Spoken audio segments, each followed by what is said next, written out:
Salutare, dragilor! Astăzi sunt la București, chiar în centrul Bucureștiului și n-am venit să mă distrez neapărat, toate că mă bucur de soarele primăverii și am venit să fac fundraising. Zilele acestea am discuții pe termen lung pentru a strânge bani pentru copiii cu malformații cardiace pe care îi avem pe lista noastră, numai că lucrurile nu se întâmplă de pe azi pe mâine. Probabil că vor mai dura câteva luni sau poate chiar ani până când aceste discuții se vor concretiza. Dar astăzi am dat acordul Fundației Polisano pentru a prelua 4 noi cazuri care vor fi de copilași care vor fi operați lunea aceasta, deci în câteva zile, la București.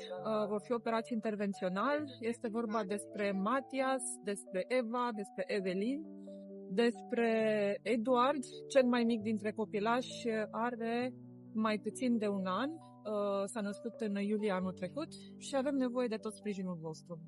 Și revin cu detalii. Mulțumim!